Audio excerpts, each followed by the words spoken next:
Hello guys, Manisha রান্নাঘরে জানাই আপনাদেরকে আবারও একবার ওয়েলকাম। আজ আমি আপনাদের সঙ্গে শেয়ার করব চালতার টক ঝাল মিষ্টি আচার বানানোর রেসিপি। এটা বানানোর জন্য বেশি উপকরণ বা বেশি সময় কোনোটারই প্রয়োজন হবে না। এছাড়াও বাজারে এখন খুবই কম দামে চালতা পাওয়া যায়। এইভাবে বানিয়ে আপনারা সারা বছর ধরে সংরক্ষণ করতে পারবেন। তো দেরি কিসের, চলো ভিডিওটা একদম প্রথম থেকে শুরু করা যাক।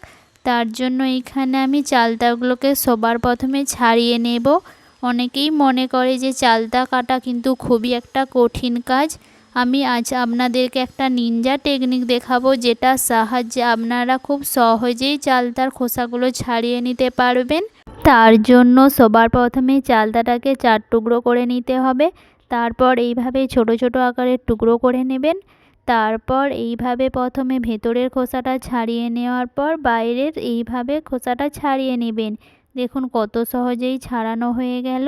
আমি আপনাদেরকে আবারও একটা ছাড়িয়ে দেখাচ্ছি। দেখুন খুবই সহজেই কিন্তু আপনারা ছাড়িয়ে নিতে পারবেন। এখানে আমার এক ঠেকা চালতা ছাড়াতে মোটামুটি 20 থেকে 30 মিনিটের মতো সময় লেগেছিল। এটা বানিয়ে তো আমি আগেই খেয়ে নিয়েছি, কিন্তু এখন ভয়েস দেওয়ার সময় দেখুন আমার জিভে একদম দেখেই জল চলে আসছে। এই রকমই আপনাদের কার কার কিন্তু টক দেখে জিভে জল চলে আসে আমাকে একটা কমেন্ট করে জানাবেন। শেক শেক করে ছাড়িয়ে দিচ্ছে আমার দিদি একবারে। হয়তো হাত কি হয়ে গেছে, হাতটা একবারে কালো হয়ে গেছে। দেখ হাতটা।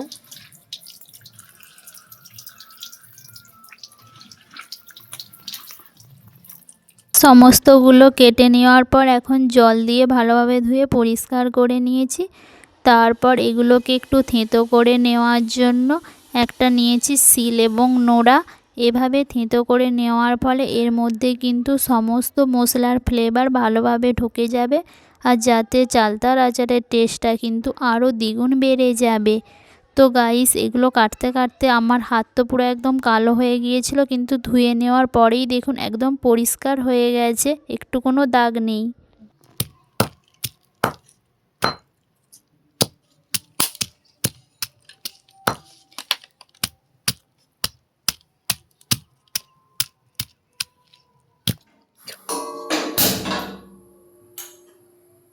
চালতাগুলো হালকা থেঁতো করে নেওয়ার পর সোজা চলে গিয়েছিলাম রান্নাঘরে।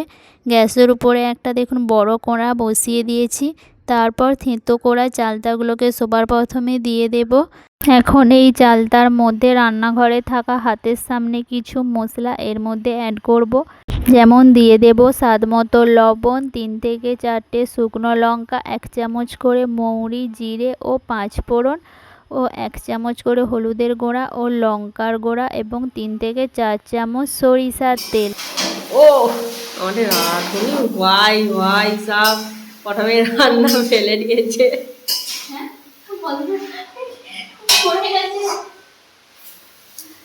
সমস্ত গোটা মশলাগুলো প্রথমে চালতার সঙ্গে ভালোভাবে মিক্স করে নেব। এরপর এর মধ্যে জল অ্যাড করে দেব অল্প করে, যাতে চালতাগুলো ভালোভাবে সিদ্ধ হয়ে যায়।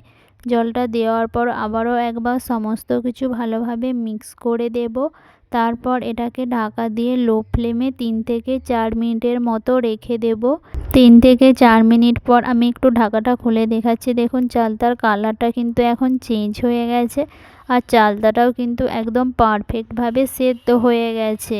এখন এর মধ্যে অ্যাড করে দেব 4 থেকে 5 বাটি আখের গুড়। আপনারা আখের গুড়ের পরিবর্তে কিন্তু চিনিও ব্যবহার করতে পারেন, কিন্তু আখের গুড় স্বাস্থ্যের পক্ষে অনেকটাই ভালো। চিনি কিন্তু আমাদের শরীরে অনেকটাই ক্ষতি করে। এগুলো মিক্স করে নেওয়ার পর মিষ্টিটা আমার একটু কম মনে হয়েছিল, তাই এর মধ্যে আরও 1 বাটি আখের গুড় অ্যাড করে দিয়েছিলাম।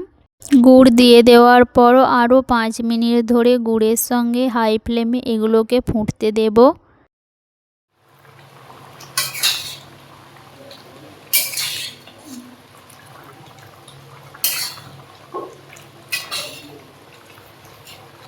সমস্ত মশলার ফ্লেভার কিন্তু এখন ভালোভাবে চালতার ভেতরে ঢুকে গেছে, আর দেখুন এটা অনেকটাই কিন্তু এখন টাইট হয়ে আসছে। এটা একদম পারফেক্ট, একদম দোকানের মতো দেখতে আনার জন্য এর মধ্যে অ্যাড করে দেব খুবই সামান্য পরিমাণে ফুড কালার।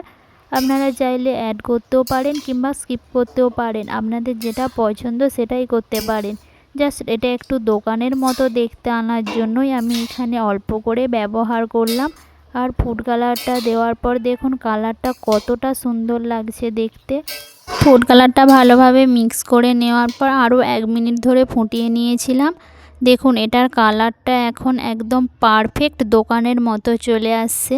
আর এটার মধ্যে যে একটু হালকা করে গ্রেভি রয়েছে এটাও কিন্তু ঠান্ডা হয়ে যাওয়ার পর অনেকটাই টাইট হয়ে যাবে, তাই অল্প করে যখন গ্রেভি থাকবেন তখনই নামিয়ে নেবেন। তো গাইস দেখে নিলে তো যে চালতার আচার বানানো কতটা সহজ।